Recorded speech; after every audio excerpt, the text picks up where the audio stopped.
They've won Tonys and Oscars and Emmys and Grammys. There's no red carpet because they're home in their jammies. From Melrose Place to Broadway to Janeway and her crew. Let Seth and James bring all the stars to you. Anywho. They're entertaining everyone, so who's gonna grouse? Just sit right back and you'll hear some tales on Stars in the House.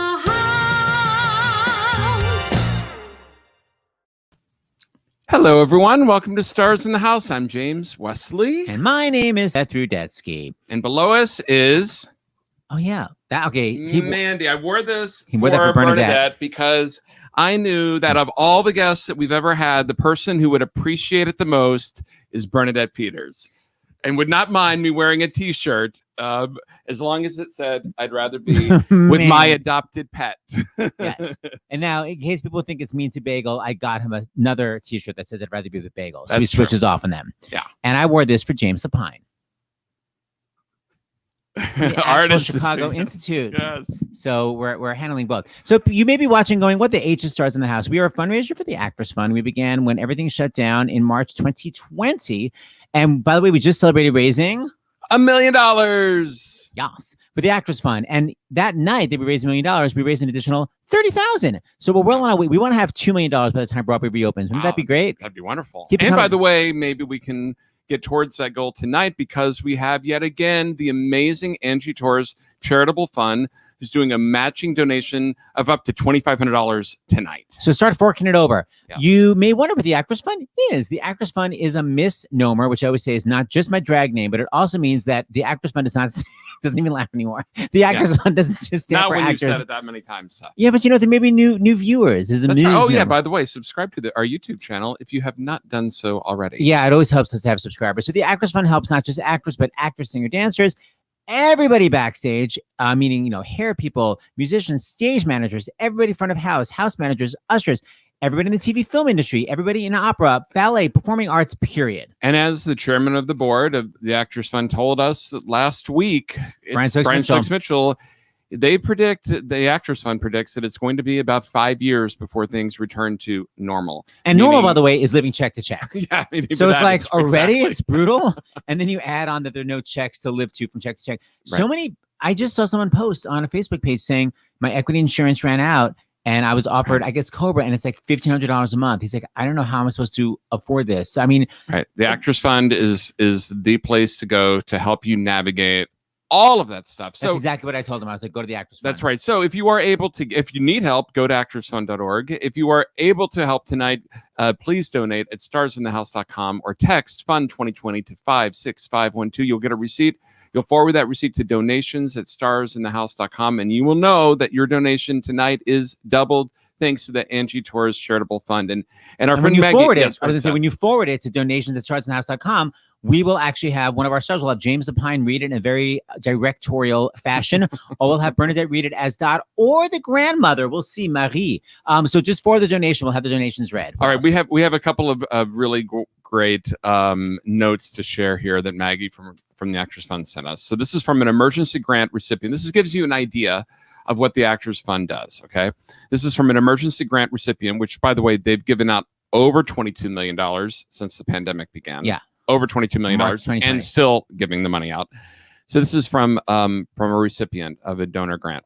I wanted to raise funds for your organization as a way to return the help you gave me during the pandemic. I am a union member living outside of New York or Los Angeles, but when I learned that the fund is open to any entertainment worker in need, I took advantage of this and applied for help. My thanks to the Actors Fund for the help you gave me, and I will continue to find ways to give back.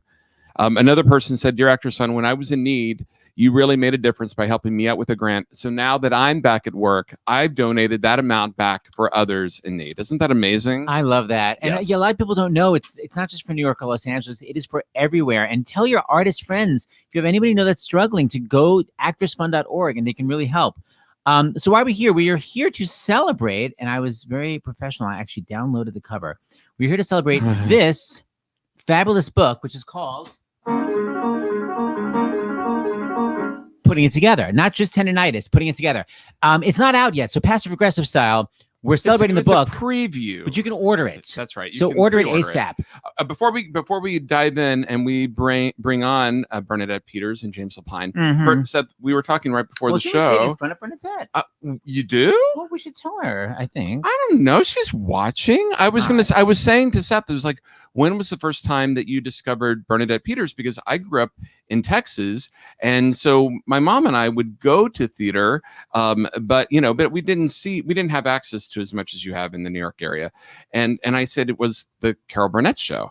I mean, the Carol Burnett show had the most amazing performers on there who sing, danced, and acted. And Bernadette Peters was probably, for me, my number one favorite guest star who ever was on the Carol Burnett show. And as Carol Burnett told us, P.S., Bernadette was the first guest to be booked. And before someone starts adding me and saying, no, Jim Nabors was the first guest. But Carol went to go see James at Sea, 1969, went backstage, saw Bernadette Peters and said, will you please be on my new variety show? Bernadette said yes. So she was the first guest booked. And then grew up obsessed with the show like James. Yeah, because I was asking you, I said, you grew up in New York, but did you see Bernadette on stage, your first memory? And you said because no. I came of age kind of during the period when she wasn't doing Broadway shows. So instead, I knew her from The Jerk and Pennies from Heaven, which I was obsessed with and devastated by. Boy, that movie was devastating. Yes, it was. But not necessarily the best movie to see for an 11-year-old. I was 11. Oh my God, it was sad. Yeah, it was sad, very sad. But I was going to say the amazing thing is obsessed with Bernadette Peters and Carol Burnett. And then I actually got to go work on the 50th anniversary of the Carol Burnett show,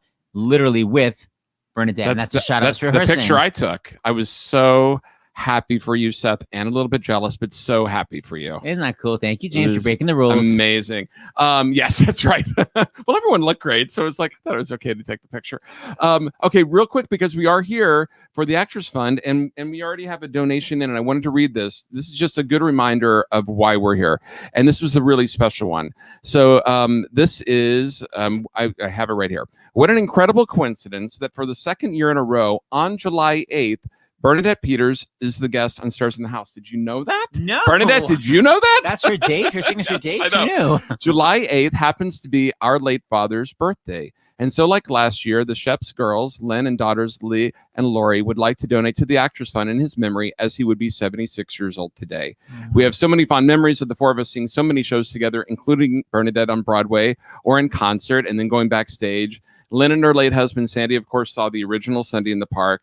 And we have loved watching Stars in the House for the last year in our respective homes, and has created a special bond for the three of us since we enjoy discussing the episodes. And Lee was honored to interview Seth, James, and Dr. LaPook at the start of the show. Much love to all these chefs, $75. And just to show you, this was exactly a year ago today. Lee from New Jersey, $75 in loving memory of my father, Sandy. I think I know who that is. That is so sweet. Isn't that amazing today? And I think I'm wearing the same shirt. Okay, so here we go. Yes, bring them on. So let us first bring the man who wrote not only the book, but he also wrote the book. He wrote the book that's coming out and the book that's in the Park with George. Please welcome, and for differentiation's sake, we're going to call him Lapine. So there's the James and a Lapine. Please welcome Lapine himself. Hi. Hey, guys. Hi. Are you in beautiful, beautiful Martha's Vineyard, or are you in hot, hot New York? I'm in hot Martha's Vineyard. A combo platter. And now let's please welcome to talk about the making of Sunday in the Park with George, the woman herself, Dot and Marie, Bernadette Peters. Hello, everyone. I'm in hot, rainy, thunderstormed New York. We can hear it out our window. Okay, so much to say. James, I'm like beyond loving the book. You know, it's on Kindle, so I never know how much is left.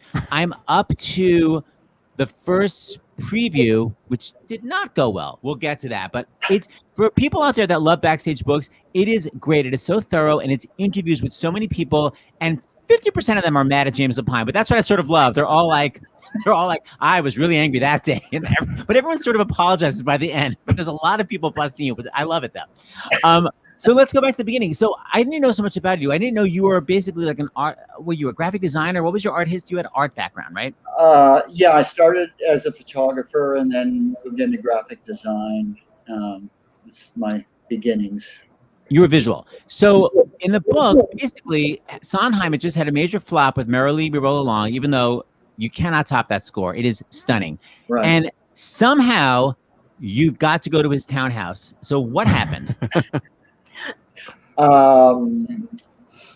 Golly, a friend of mine. Oh, it's so long-winded. You really want me to go into this? Somebody introduced me to him about a project. How's that? About a project, but you, by the way, he was sort of like you, James. He was like, I guess I've heard of Sondheim. You weren't like a psycho fanatic Sondheim fan. You're like, he's a composer. I had only seen one show of his, which was Sweeney Todd, which I saw 3 times. But, you know, I didn't really start doing theater until my late 20s. I mean, any theater. So I was not really up to date on his work, which was good because I wasn't intimidated. I think if I had known what I was going to face when I walked into that door, I probably would have been nervous, but I wasn't nervous because I didn't even know I was going to continue doing theater. So it was fine with me. And then you showed him that island, the Grand Jatte painting. And how did you trigger his interest in that? Well, originally I had another idea for a show, and he gave it some thought and decided it wasn't for him. But he did say that he'd like to, proceed, maybe finding something else to do. And I had done the very first piece of theater I had done. I had used that painting as an image. So I brought some images over to him. I'm sure. Well, we were pretty stoned. So I think, we were just literally sitting on the floor and going, let's look at these pictures and see if anything kind of really generates any ideas for us. And he really liked that painting. And I just casually said, I think because he said, well, it looks like a stage, looks like actors on the stage. And I said, well, somebody's missing. And he said, who? I said, the artist. And he went, oh. So that's how he just immediately launched it. And Bernadette, how did you get involved? Yeah. Well, I remember I was in San Francisco. I was performing at the Fairmont Hotel, and I got an outline that James had put together, and then we spoke on the phone, and I thought. And I said, I thought to myself, this is really interesting. It's a workshop. Because you talk about James in the book, how you don't like commitment. You always have one foot out the door. And I'm the same way. Well, I don't want to get trapped in anything I don't want to be in. So, a workshop. It's only 6 weeks. I don't have. And I said, no commitment to Broadway, right? I don't want to do it. Little did I know. And, but I remember talking to James on the phone about the outline. I thought, this is really interesting. It's turn of the century. This is very, my period, so to speak. I could fit in it very well. And I said to James, James, I was thinking that someone great that could play George is Mandy Patinkin, which I only had seen him in the commercials of Evita. I never even saw Evita, but just looked intense. And he said, that's funny you should say that because that's who we cast in the role. Literally, it was based on this. You were supposed to have been immortal. That's all they wanted. Not much to ask for. See that? What do I know talent? From 2 seconds. He'd already won the Tony Award, but yes, you discovered him. I love it. And James Lapine, why did you think of Bernadette Peters? Because we all think of Bernadette Peters as like, the queen of Sondheim, but you actually hadn't done a Sondheim show. You did. Well, I remember you. Oh my God, I should have showed that clip. I remember seeing you on Sylvia Fine K. I did, yes. Barcelona. And I love, I hadn't seen much of Steve's show on Broadway because I was living in Los Angeles. But when I was in London, I had seen Side by Side by Sondheim. And I couldn't stop singing those songs. They were in my head. I just loved that music. It was, catchy, which people never said about Sondheim. But I just loved it. And I thought this is a great opportunity. What could be bad? So, and I got to work with James, and we've been friends ever since.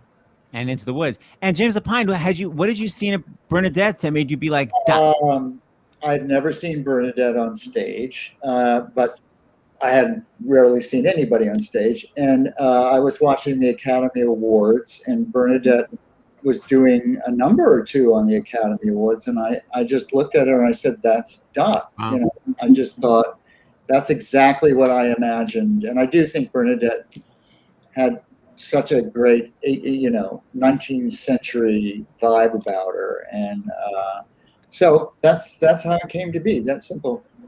And that was a little bit of a fake talk show question, because I did know you had seen Bernadette, and this is what inspired you to cast her as Dot.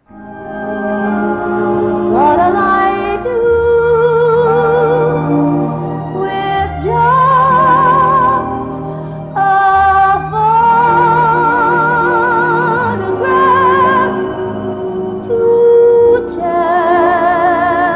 my troubles to?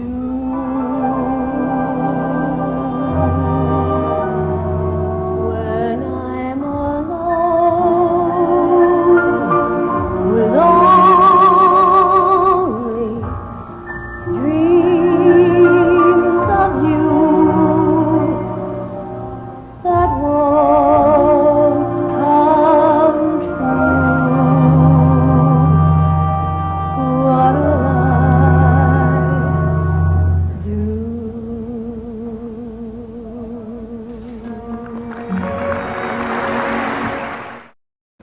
Wow. I look like Dot. Yeah, you do look like Dot. I mean, I knew you from the movies, and I never knew you from a musical. So when I saw that, I thought, wow, that's the person I want to. Do you remember our conversation? I know it was you or with Steve, but I had a nude scene in one of my first drafts of the piece. And when Bernadette got the script or outline, whatever, she said to Steve, I like it, but I don't do nude. I put that up right up front. Exactly. I don't do nude. Yeah. Well, nude went out the door anyway, so you didn't have to do nude. Thank so God. it was great. Yeah.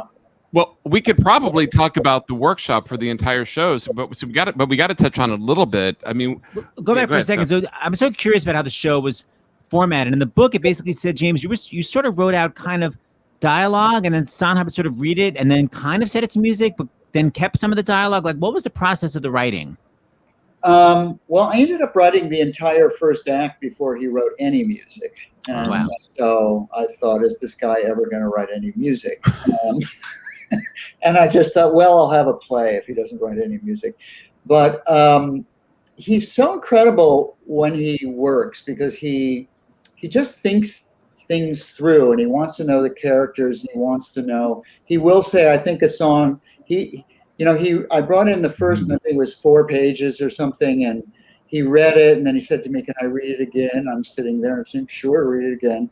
And he went, "I think there should be a song here," and he pointed to the first song that turned out to be "Sunday in the Park with George," and I didn't know. I said, "Well, why is there a song there?" And he said, "Well, this is really arty, and I think we need to have a song that puts the audience at rest, so they don't think it's going to be that highbrow." So that's how that song came to be. And of course, it's a great opening number. And you had written a dribble of sweat. Yeah, I would just write out some monologue-y things that he would say, well, what would the character be thinking? What's going on in her head? And I love doing stuff like that. So I just wrote out a monologue, and he would pluck phrases and this and that from the monologue. And from that, he would go on to write the song. Wow. So that dribble turned into trickle, and it turned into this. A trickle of sweat, the back of the head. He always does this. Now the foot is dead. Sunday in the park with George. One more. The collar is damp, beginning to pinch. The bustle slipping. I won't budge 1 inch. Who was at the zoo, George? Who was was at the zoo. The monkeys and who, George? The monkeys and who? Don't move, please. Yes. So Fun great. number. So much fun. You know, James, you were talking about that you wrote the first act before the songs came into play, and I thought that when I was watching it earlier today, rewatching it, because as I told Bernadette before the show, I think I saw the PBS version of Sunday in the Park with George, because I didn't move to New York until 1998. I think I probably saw that and Into the Woods probably about 25 times each, roughly. And I always thought, oh my gosh, this could be a play. The music is brilliant, but it could be a play. And sure enough, there's like this little 30-second clip I wanted to show. Such sparse dialogue, but so much is within it. And it's when Dot finds out that George isn't going to go to the Follies with her. And my gosh, Bernadette, your acting is so brilliant. It's directed and written so perfectly, and it sets up the whole relationship and the songs to follow just with these 30 seconds of dialogue. I mean, it's astonishing. Aren't you going to clean up? Why?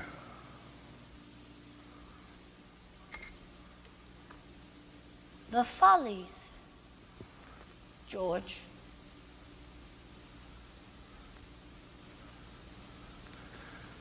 I have to finish the hat.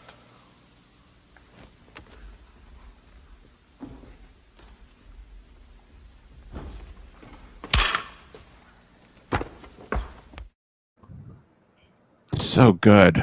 They had such great chemistry, Mandy and Bernadette. It was off the charts. From the minute they met, they just had great chemistry. I remember in rehearsal, that number, I remember doing that in the rehearsal room. And that's when I totally fell in love with the show, when we were rehearsing that back and forth, color and light, but that color and the powdering and I just fell in love with the show. Way back in the rehearsal room. Well, Bernadette, that's what I was going to ask you was, during the workshop, did you say to yourself, I know I need to do this in front of an audience, whether it's off-Broadway, Broadway? I mean, like, at what point did you know that this was your part?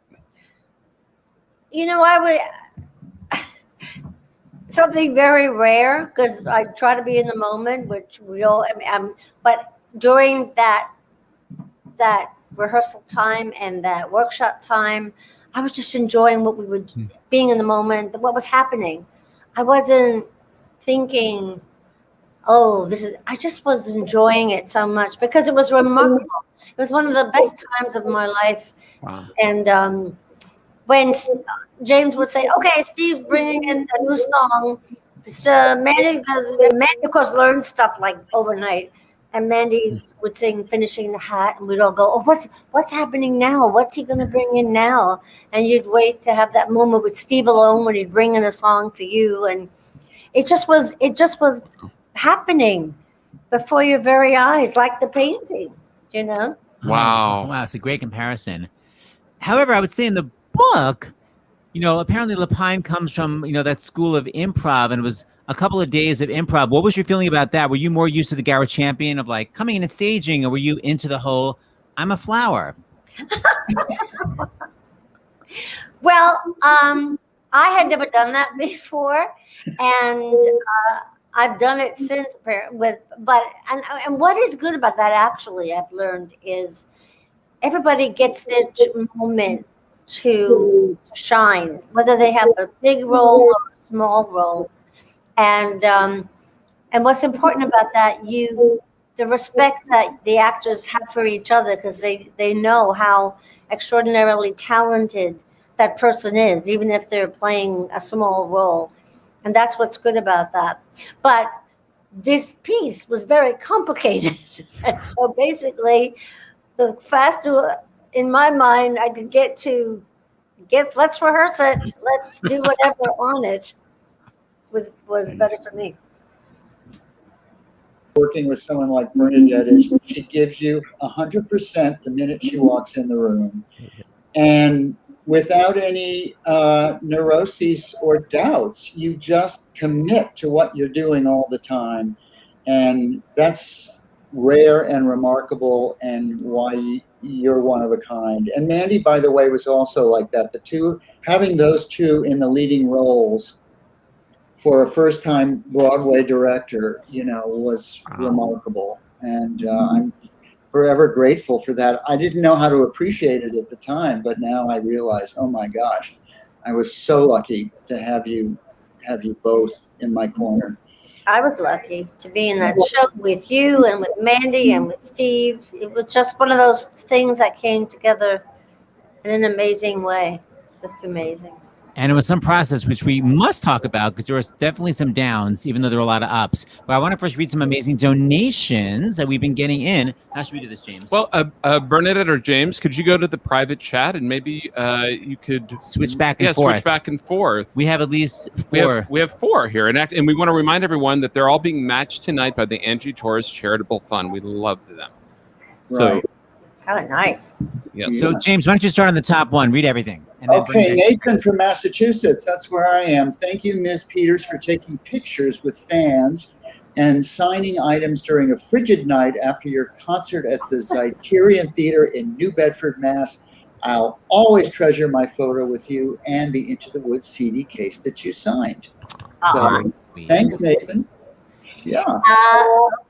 Okay, now, just donated in honor of James Lapine, Bernadette Peters, and Sunday in the Park, which is absolutely my favorite musical. I sometimes judge people based on their like or dislike of the show. Thank you for this beautiful work of art. Deborah, $50. Lovely. James? Hopa. I'm not sure what that means. Do you know what that means? Is it like Opa? Seth and James, hope my monthly donation can get added to the match tonight. Can't wait to see the stunning Miss Peters. Hope you have an amazing trip and take tons of pics. Love from, thanks, Lori. Yes. Lori. Oh, that's because we're going to Greece in a couple of days. That's why they Oh, there we go. We're in Mykonos. That's right. Hopa. Yes. Nice. Bernadette, last one. Okay, thank you, Seth and James. Keep up the great work. Bernadette Peters is a goddess. Michael from is that Massachusetts or Yes, Maine? it is. Yeah. And then $150. Yay. Thank you. That's so nice. Keep them coming. Bernadette, watching I called it avalanche of lyrics, and that especially Worst in things. that, I'm waiting. Oh my God. Did you ever how did you learn them?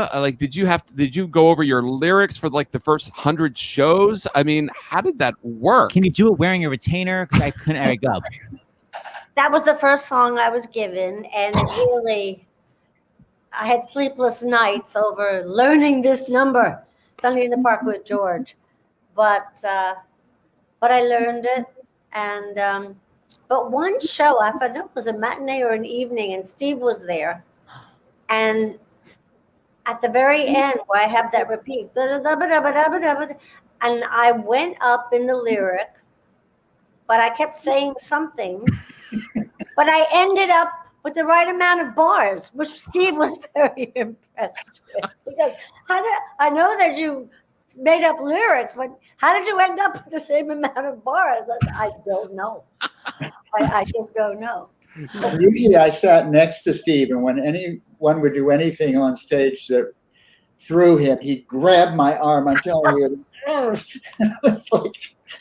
But what was amazing about that song is, of course, Steve writes it and he sings it seated at a piano. So he doesn't have to move or anything. And he's just there. He's not in a bustle and a dress and, with any adrenaline. And he can fit it all in, of course. But for an actor to do that is a whole other challenge. And it's such a high tessitura. Look how you nail it. Well, there are worse things than staring at the water on a Sunday. There are worse things than staring at the water as you're posing for a picture after sleeping on the ferry and forgetting that we're 7 to go over to an island in the middle of the river and an hour from the city on a Sunday. On a Sunday. A, that's amazing. B, Bernadette, it's so great because it's so yelled, and then your placement is so perfect. You go half an hour from the city, and you literally get vibrato in just on that 8th note. Listen how brilliant this placement is. One more time, people. Listen. Yes. Even though I look like Zero Mostel trying to get it out, but it's a close-up, dear. Oh, it's so good. Well, speaking of that opening number, talk about, it's interesting is that Cheetah Rivera was telling us about Bye Bye Birdie and how Garrett Champion got all this credit for the telephone hour, but she said that was really in the script, having the teenagers stacked on top of each other. So who really came up with that brilliant mechanical dress idea? Because it's so brilliant. Where did that come from? I'm sure it was in the James. script. James wrote How did you think of that? What did you think? It would be so cool if she could step out of her dress? Like, what did you write? One of the joys of being a playwright is just creating impossible things to do and then passing it on for somebody to make happen. And that was really fun. I mean, I wanted to create moments that maybe people had never seen before. And I just thought, well, let's give that one a try. So, and it was Bernadette was a trooper, let me tell you. Another actress would have been out of there. And that was the second dress. The first dress was even bigger. Yeah. And I would say, this dress, I look 300 pounds. So then everyone convinced me the second dress was, but the whole idea of it was, at certain angles, the audience would see it from the front, which was better, I think. The whole idea was fantastic.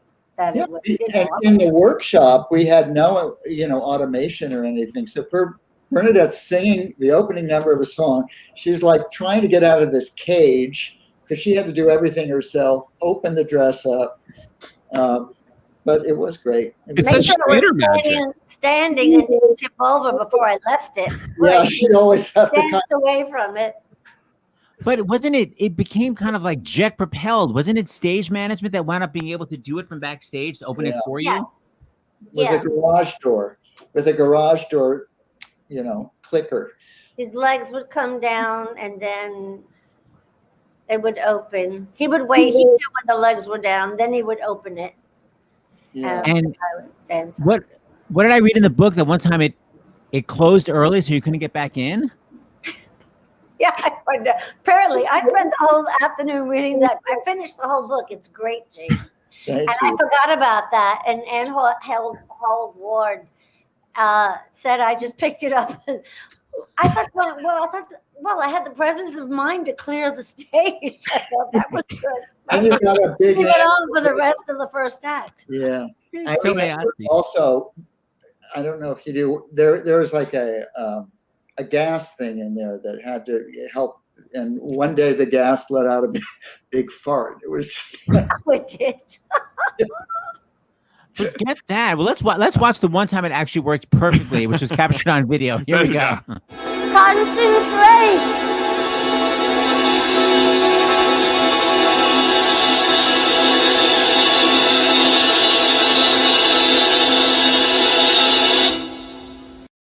Yes.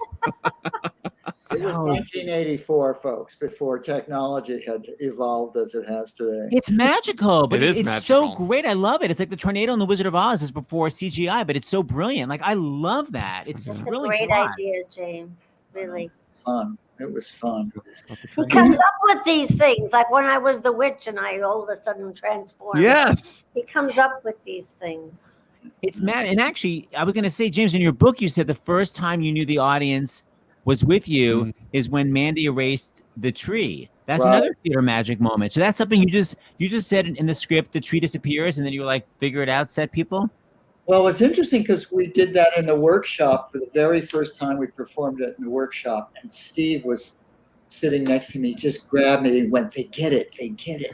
It was just so wonderful. He's so wonderful to work with because he's such an enthusiast, and it's like, we hold him in high regard, but he's really just a big kid in the theater, which is just wonderful. He just has such enthusiasm and enjoying what you do and what the actors do, as much as he does, I hope, his own work. I have that brilliant moment. This is the first sort of theater magic in the show. Why did we have to get up so early? The light. Oh. What's the matter? I hate this tree.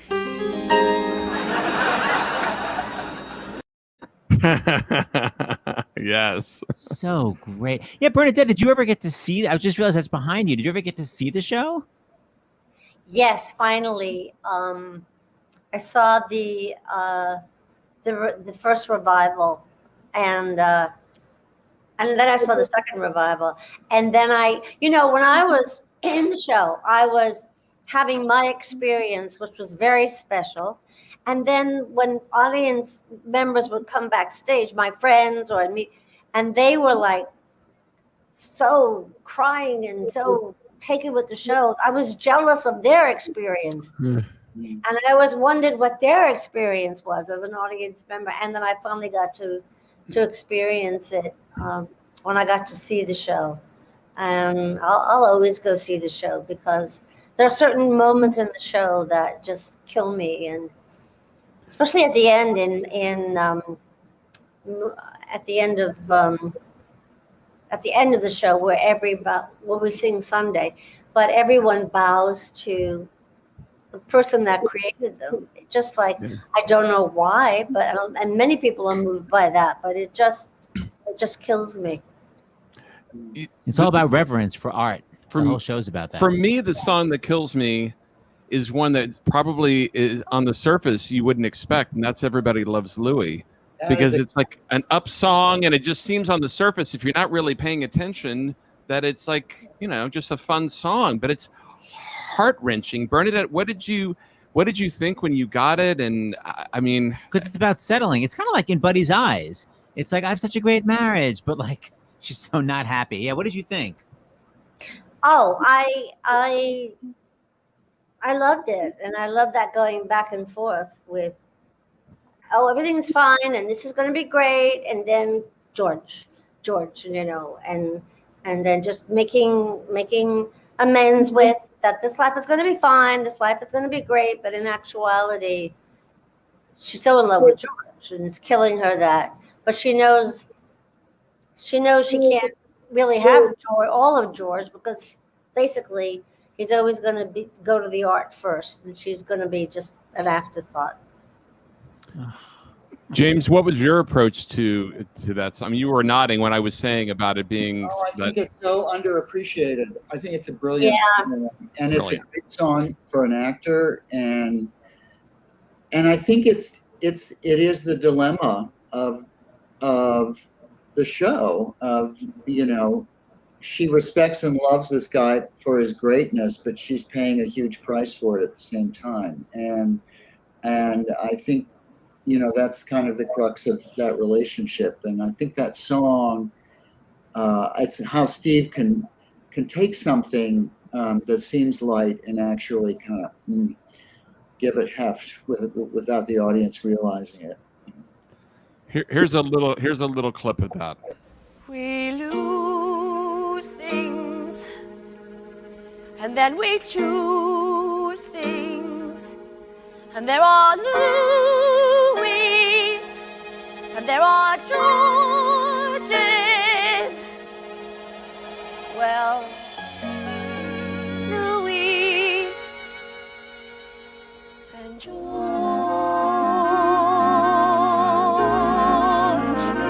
but George has George, and I need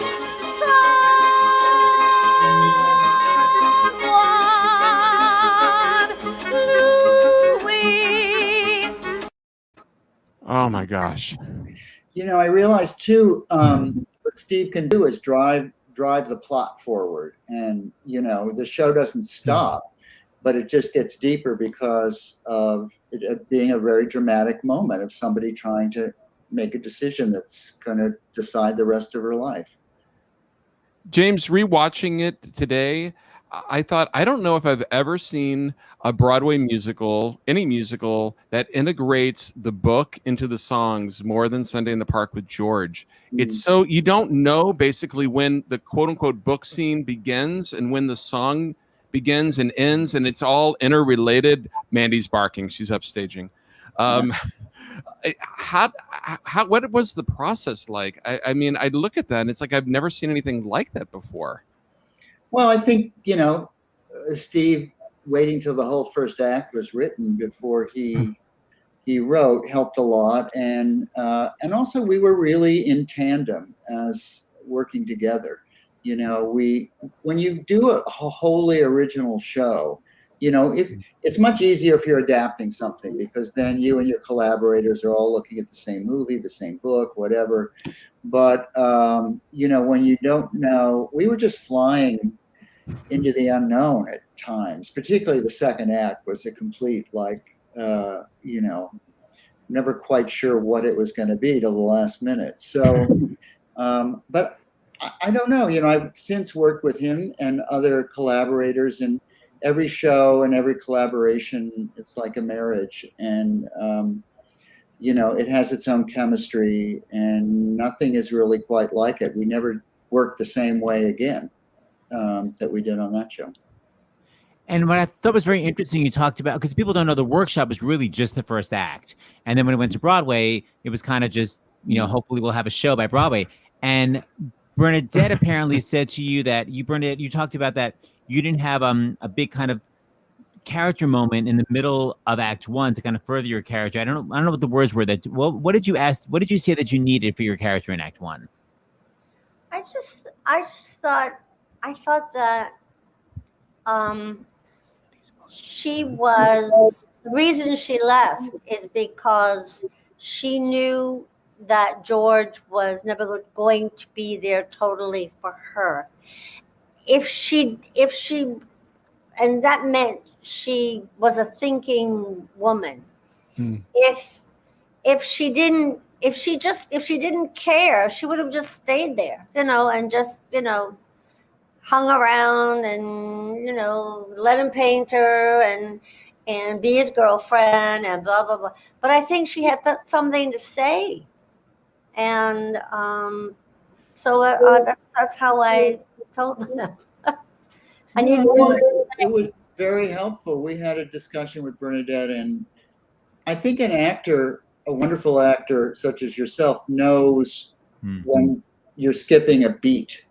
Do you know? I think there wasn't a beat for you to take you to that last scene where you show him the baby.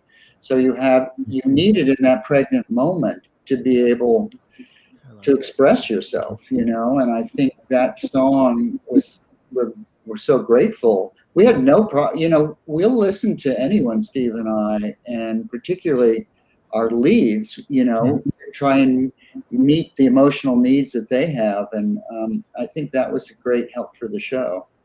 And I think for the character as well. Oh, the scene is so heart-wrenching. We have a clip from the scene. Yeah. I have come to tell you I am leaving because I thought you might care to know. Foolish of me, because you care about nothing. I care about many things. Things, not people. People, too. I cannot divide my feelings up as neatly as you, and I am not hiding behind my canvas. I am living in yourself. I care for this painting. You will be in this painting. Something you can use. I had thought you understood. It's because I understand that I left, that I am There's leaving. nothing I can say, is there? Yes, George, there is. You could tell me not to go. Say it to me. Tell me not to go. Tell me that you're hurt. Tell me you're relieved. Tell me that you're bored. Anything. But don't assume I know.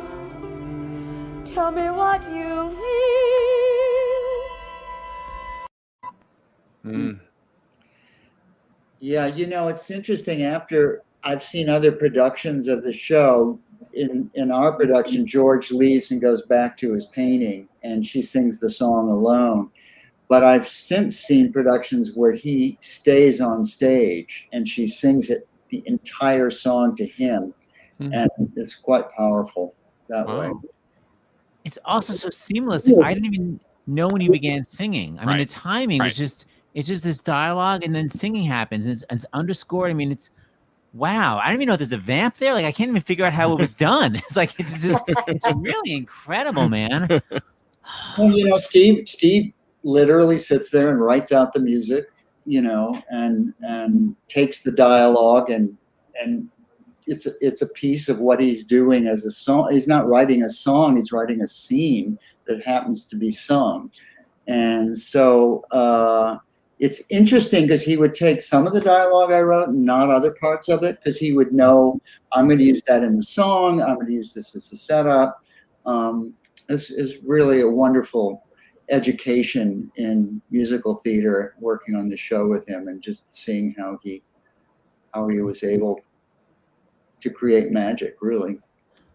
From scratch. And I'm thinking about the end of Act 1, because you said in the book you knew the act would end with the creation of the painting, and that gave you kind of an outline. But the whole show is such a metaphor to me for art, and makes me cry for collaboration, because the painting is broken down into all these different elements, but then they all come together to form that. It's so beautiful. I mean, did you think of it as a metaphor for theater or for art? No, never crossed my mind. No, sometimes you just create something, you don't know what it means to the audience. But well, you know what? I go more from the gut, and I think Steve does too. Oddly enough, as a lyricist, you can't, but as a composer, you can. And I was just so fascinated with that painting, and I just wondered if we could do on stage, theoretically, what he did with dots on a canvas. It would be exciting, and that was that. I didn't expect the audience to be so thrilled, but of course, once that song came in, that song is like religion. It has just an ineffable quality that touches people. It has healing powers.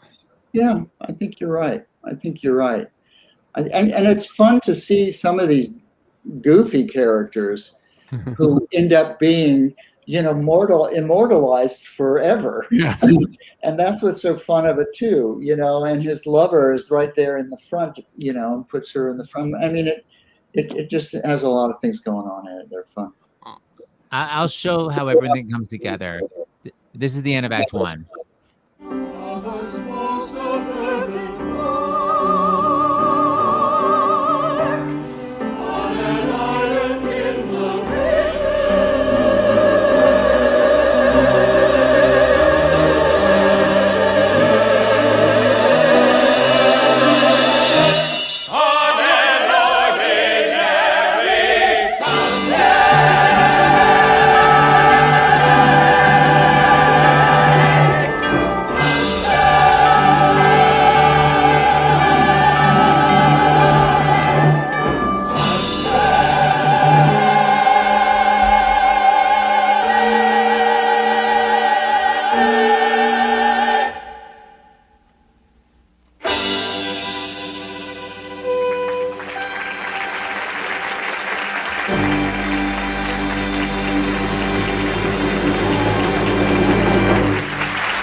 Wow.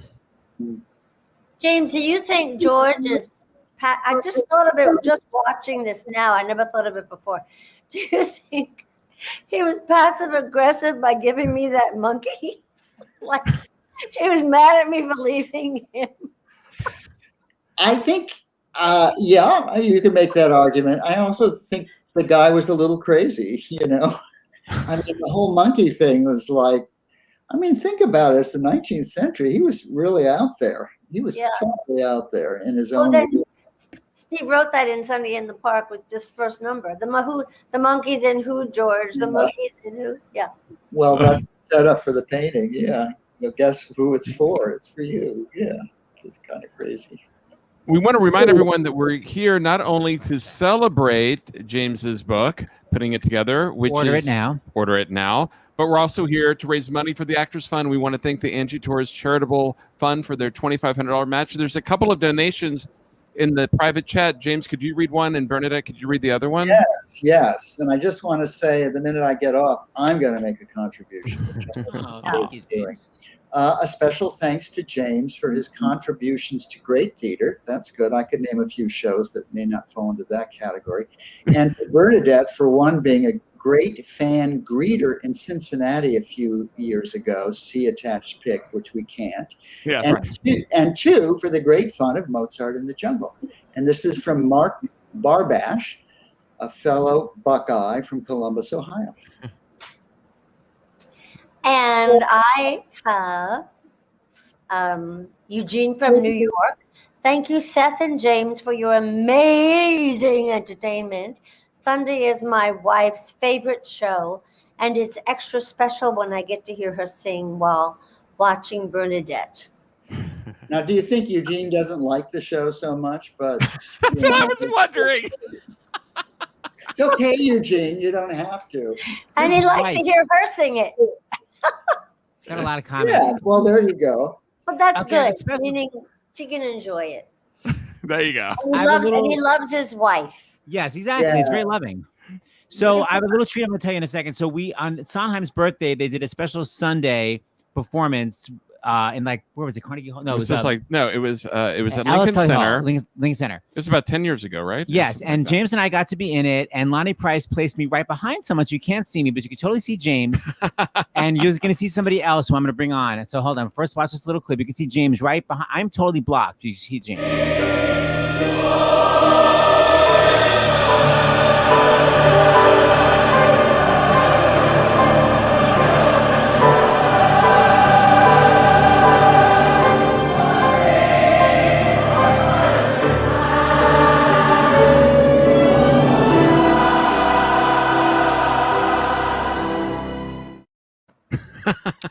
Anywho, still angry. He's still angry. Lining up to go do that, we were hanging out with Nancy Opel, who told us all about It's Hot Up Here and how you guys learned it in one day. So I thought it'd be fun to have her tell her version of the story. Please welcome Nancy Opel herself. Hi, Nancy. Surprise guest. Nancy. Hey, guys. Hi. She's frozen. We can hear you, but you're frozen. Hold on. Keep talking. Are you on your iPhone? Sometimes iPhones aren't so great, but you look adorable. She does look adorable. Hold on, Nancy, you are frozen, but you're there. You are, sort of. Sometimes it takes a minute. Yeah, I'm sorry. Right. Okay. Well, it was a great idea, Seth. I know. Well, she's filming something. Maybe sign off and sign back on. Yeah, sign off and sign back on. I want to hear the story. So we're bringing you back. If not, we'll hear it from Bernadette and James's.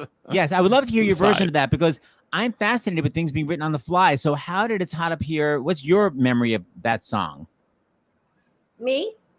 Both of you. What's my of that song? Like learning it. Like wasn't it like a last second, like in that afternoon, that night? I don't remember when we learned it, or I just thought it was brilliant. That's all. But the painting is everybody's saying how they're feeling. I just think it's brilliant, just brilliant. But I don't remember when we got it. I think we got it in the workshop, and we only did the second act on 2 days, and I think we threw this stuff. That's the world I came from. I was off avant-garde Broadway, off Broadway, and we just would do anything. And so I know a lot of the actors who were established actors were a little thrown by my, throw it against the wall and see what sticks methodology. But that's why everyone was still. Of course, the hard thing about that song is nobody's looking at the conductor, or very few people are looking at the conductor. And when you do that off Broadway without any monitors or anything, it must have been a little frightening. But Paul Giamatti was so amazing, and he made bum. It was so precise that you knew that he was kind of leading us with, okay, now it's your turn. Bump, the next person. Yeah. Bump, So that's basically. But still, here, let's see what it was like. I remember. Well, hold on. I'll show the clip, and then we can have Nancy talk about it. But here Hopefully we go. We'll get Nancy. I hate this dress. The soldiers have forgotten us. The boatman schwitzes. I am completely out of proportion. These helmets weigh a lot on us. This tree is blocking my view. I can't see anything. Why are they complaining? It could have been raining. I hate these people. It's hot up here, a lot up here. It's hot up here forever. a lot of fun. It's not up here, it's hot up here no matter what. There's not a breath of air up here, and they're up here forever. It's not my fault, I got up here. I got up here, I am so hot up here. She told me that everyone had the lyrics like pasted to the set because it was so quick to learn it. Yeah. I think some people, yeah. That would freak me out. And Lapine, I love when you talked about going to Broadway because I had the same experience when you said you're used to off-Broadway and you're like, we'll just rehearse another hour. And everyone was like, it's another $200,000. Give everybody. Like you were used to the off-Broadway, like whatever. It was all strict on Broadway. Oh my gosh. It was a shock, but an interesting one. But yeah, it was the audience that shocked me more than anything else, because those were people I was not used to having come to see my work, so that was odd. And but I think you not knowing kind of pushed the show forward, like when you'd say, okay, well, I think when I got Children in Art, okay, it's going in tomorrow night. It's like, what? Yeah, it's going in tomorrow night. Like, oh my God. That's true. Yeah, so we just had to do it. Yeah, and you did it great. And there's always the first time you do a song is extraordinary, no matter, particularly these songs, and then you feel the click in the audience. You realize, oh, the dots are starting to connect in this show anyway. Well, talk about Children in Art, because I was reading in the book too that you said that maybe Bernadette wasn't as comfortable playing the grandmother, but speaking of the Cabernet show, it reminded me of Vicki Lawrence, because Vicki Lawrence would play the grandmother in Eunice, and she would just wear a wig and we all bought it. And that was like with you, Bernadette, it's like, it was so real. It didn't seem shticky. It just seemed like you were this grandmother. How did you figure it out? I don't know. Well, I did know older people are tired and they speak slower, but I did have that conversation with James. I said, it's like, what am I doing? I have on a wig and glasses and I'm old. What is that? Is it working? I can't believe it's working. And he said, well, don't freak out on me now. You've been so solid. And he said, believe me, it's working. Trust me. Just trust me. I said, really? I said, okay. So I took your word for it, James, that it was working. And James, were you lying? Was it one of those like it's working, but you were like it's not working, or did you really think it was working? All I knew was working for me. I mean, couldn't really. I didn't, no, I didn't hear people muttering behind me. Yeah. Oh my God, what is she doing in that wig? Right. Yeah, no. I think the whole second act was such a kind of mind F for the audience, because they all were just so in love with the first act, and they loved the ending of the first act, and it's like, what? Where are we? What's going on? But they went with it, and it's so funny nowadays. People love the second act, which amuses me no end. No, I think the thing about Bernadette, and it's true of any great actor, is you totally commit. And when you totally commit to it, we believe it. Yeah.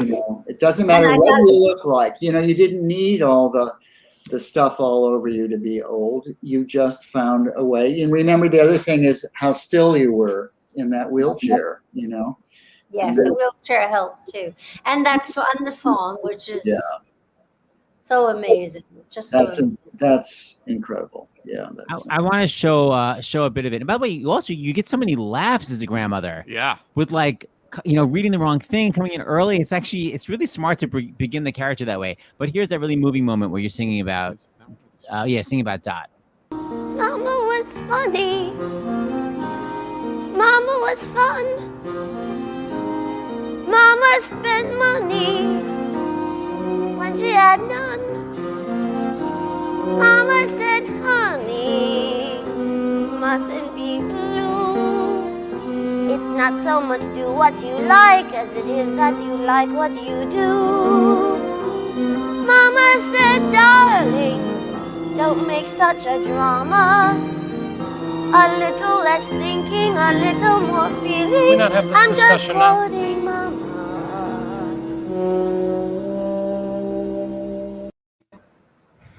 So well played. I'm just exactly. I just love it, man. And you know, poor Nancy Opal. I guess Nancy Opal didn't make Well, it. she just popped back on. Let's try it. So, Seth, you want to try 1, it? 2, let the iPhone begin. Nancy? I'm sorry, you guys. I'm in Iowa on my iPhone. We can hear you fine. We can hear you. You look adorable. Are you in costume or are you just looking extra sassy? I'm just sassy. I'm just in rehearsal. I'm just in rehearsal, and they let me out for a few minutes to come say hi to my friends. What show are you doing? It's called The Suffragist. Yes. Yes, actually, it's a different one. And we were supposed to do it last year, for the 100th anniversary of women's suffrage, and of course we couldn't do it. So here I am this year. So I read all about you in the book. Talk about your experience in Sunny in the Park with George after coming from Evita. Well, Evita was, we were the original Broadway cast, but they had done it in London. So everything was kind of ironed out by the time we got to it. And we did a lot of ironing in Sunday in the Park with George, I felt. Lots of ironing went on, because we had lots of changes, lots and lots and lots of changes, And how much kind of input did you have? Like, James, did you write the character to be German, or Nancy, were you one day like, what if I use this accent? Well, was she German in the workshop? I don't remember. I think she was. Yes, I was, but we had kind of, Brent and I just kind of went in the corner and tried to we would just wait till people walked by and say, hey, listen, is this funny? And then we'd say our lines. Well, Brent, I mean, he would just be like, you guys, hey, is this funny? So we tried different stuff, and it seemed to us that the German seemed to be the most amusing to everyone. So I think that's how it, but I mean, we were still, at Playwrights. So yes. I'm going to show before you go. Can be. What'd you say, James? We know how funny the Germans can be. Well, we know how funny they are. Still got it, Lapine. Nancy, I'm going to show a quick clip before you go. I love when you and Brent just totally hit a pose when you know that you're being painted. Yes. Second butter. She looks for me.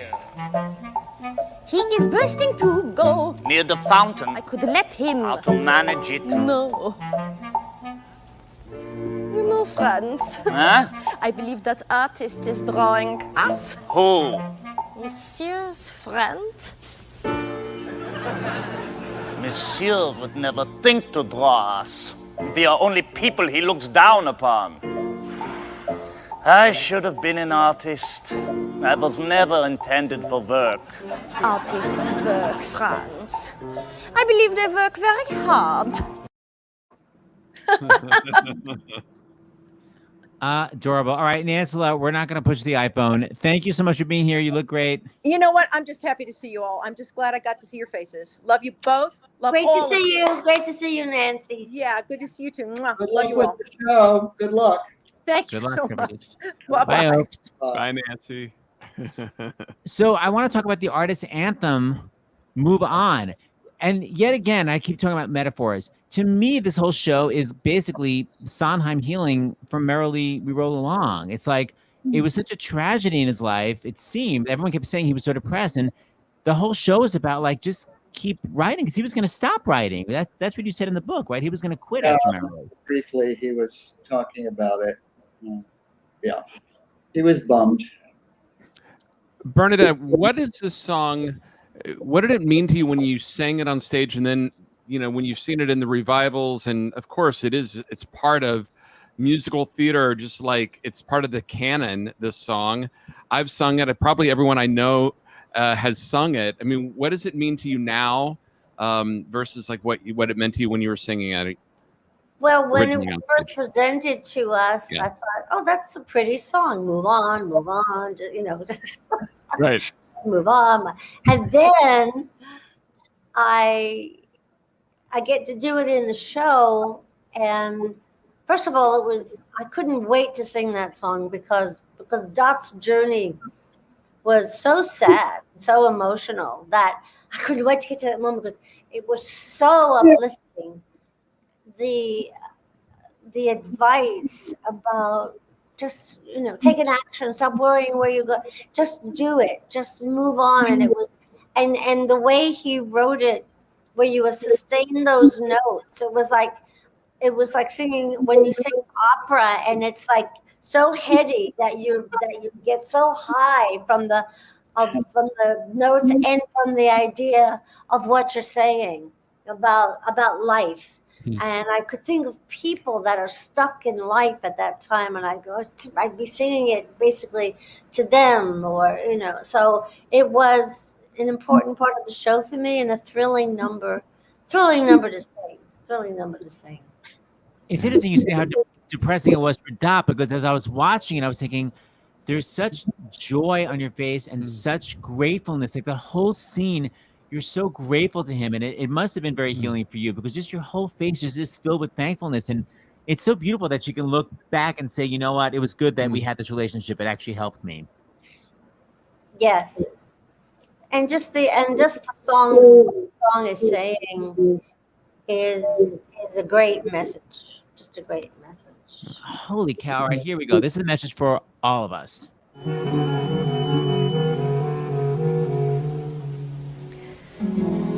Anything you do, let it come from you, then it will be new. Give us more to see.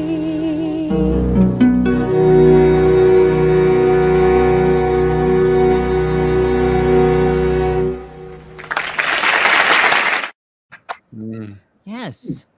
James, was that your idea, that you knew the show was going to end with that message, so to speak? Or?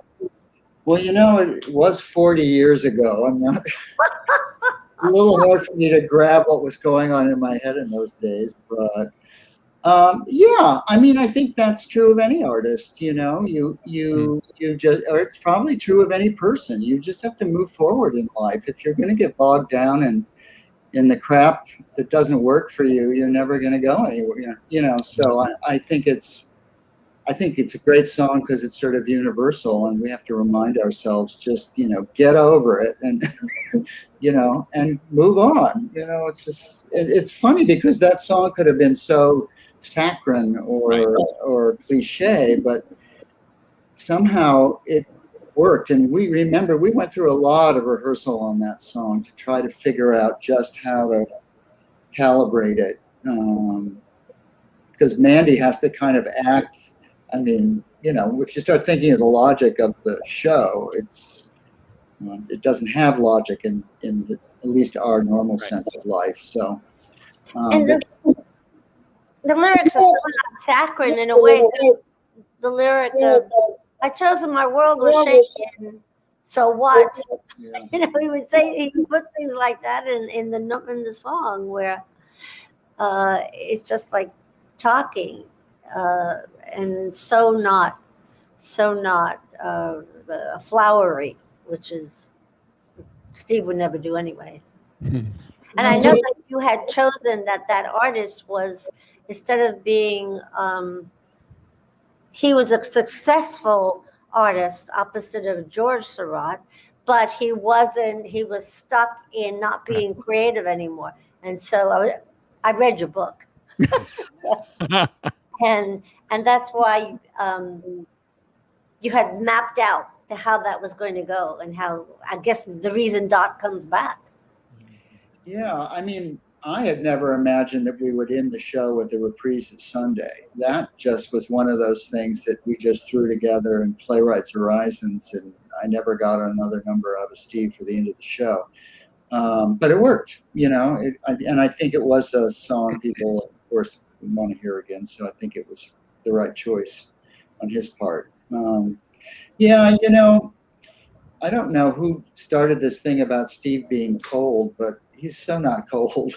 He's so not a cold writer, and he feels deeply about life and deeply about his work, and I think that comes through, and it certainly made me who I am today, just having that opportunity to work with him, and never giving up, just keep trying to make life better. But James, I feel like you are Dot to his George. I mean, I feel like you pulled him out of the abyss. Like, do you see yourself in the canon of Broadway that like you brought Sondheim back? No. You did. I didn't know. A, I'm not sure that's true, but B, it certainly wasn't anything that I had on my mind. I was just like, I had I gotten money from Playwrights Horizons to do a show, and I needed a show. So, I was like, well, I'm doing this thing. I don't know what's going to come of it, but I've earned my $500, and move on. So there you go. So I don't know. We met each other at a really wonderful time, in our lives. I think that was, I think being almost 20 years younger than him, but in some ways I'm more mature in certain aspects of my life than he is. So we really had a wonderful time as collaborators. We never really had a fight or a disagreement or anything. We respected each other, and it's also special in a musical when there's only two people who are writing it. The minute you add a third, and I don't know how people do it when there are four of them, a book writer, a lyricist, the song, composer, and down the line. So we really got into each other's heads while we were writing it in a good way. Well, a lot of times they say you shouldn't write the book and direct, and yet because you're too close to it, but you were able to do it. Yeah, I think, sometimes being stupid is a good thing. I think I just never thought much about it. I had always done it. And because I'm so visual, that's what drives what I'm writing, so, and I don't really fill out a lot of the book. It's fairly Spartan, the books I write. And, if you read them now, they're filled out for publication purposes. But at the time, I could see what it was, and maybe that's why I have to direct it. It's so interesting that the show is, not reviled, but you talk about in the book, the audience like leaving after Act 1. I mean, don't you look back and aren't you like, ha, like all the awards? And I mean, don't you feel amazing, all those idiots that didn't stay for Act 2? No, not particularly. I mean, it just wasn't their thing, and we went through the same thing with Passion, and that was worse, if you can imagine. But, Steve would just say it's not their thing. We got to write the show we need to write, and we have to figure out where we're losing them. That's the job that you have when you sit amongst the audience, is when are they really listening and when are they drawing back, and so no, I think I don't know, and I don't feel any animosity towards those folks at the moment. I don't think that I did it at the time. I was just sort of dumbstruck by it all. I thought if I spent all that money to go see something, I'd sit through it.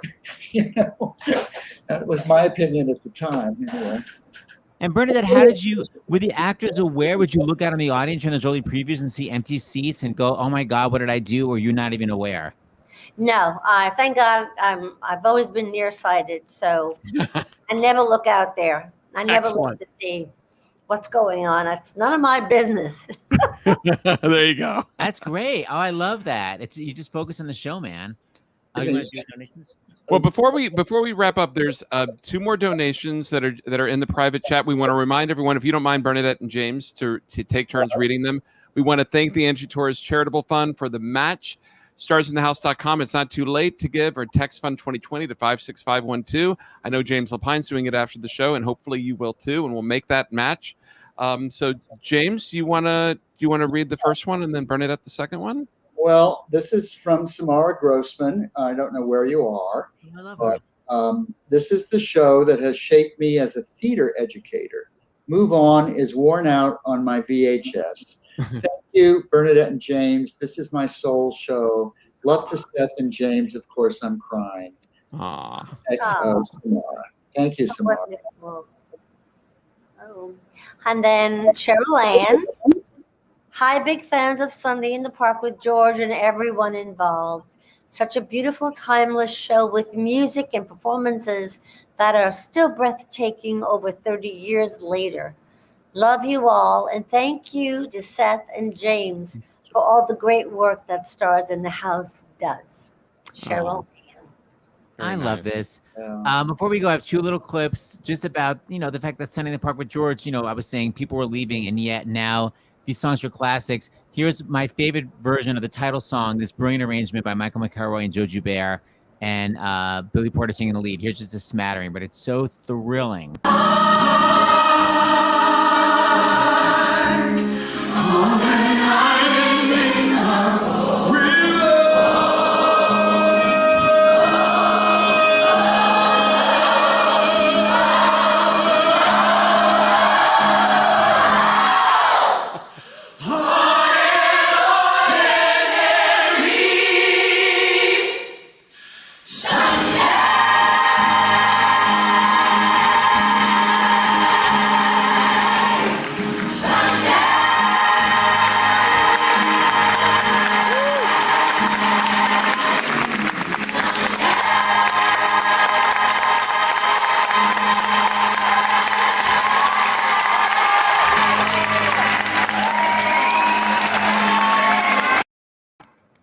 Yay. Wow.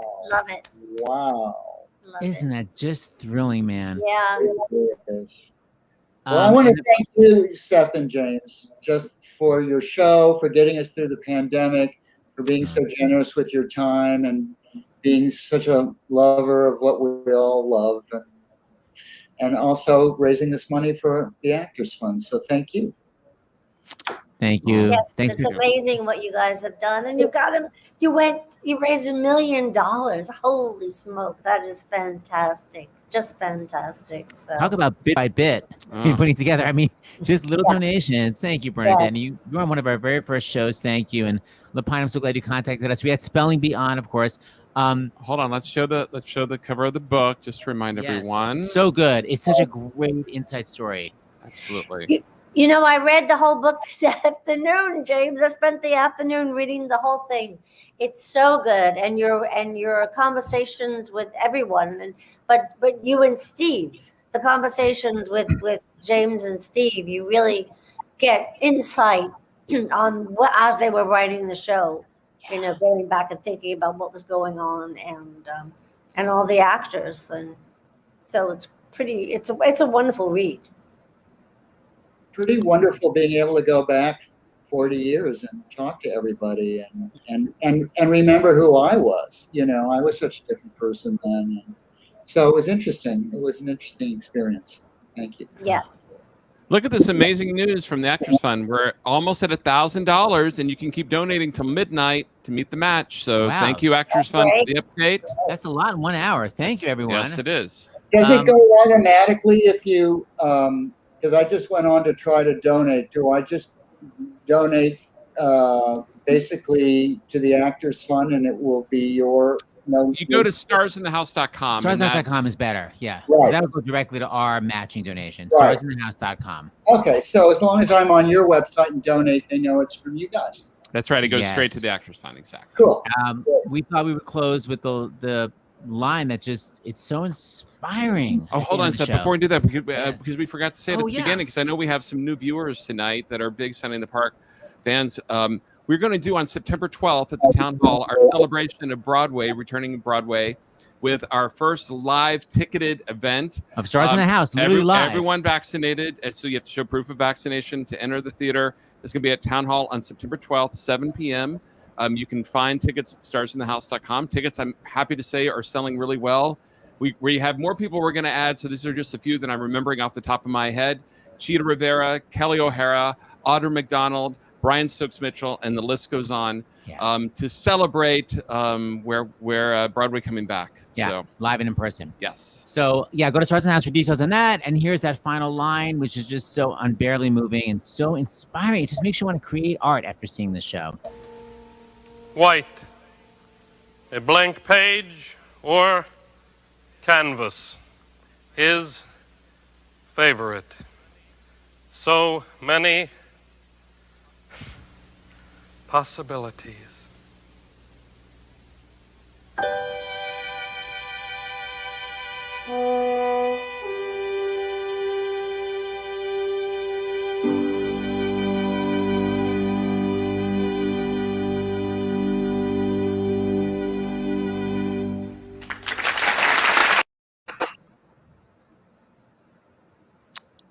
Thank you, James. Thank Hey, you, are your Bernadette. words, James? Thank you, guys. Really a wonderful evening. I really enjoyed this so much. So thanks. Oh, thank you. Absolutely. Thanks for writing a great show. And thank you, Bernadette. It was so great to have you here. And thanks for that Lovely. amazing vibrato. Bye, That placement, man. Still got it. All right, we'll see everyone tomorrow night, 8 o'clock. Bye. Bye. Bye, guys. I can't play. All I know is that key. Hey, okay. It's so difficult. Keep going. I think it was sequence in the show. So you just pushed a button. I don't think you had to actually play it. Was it?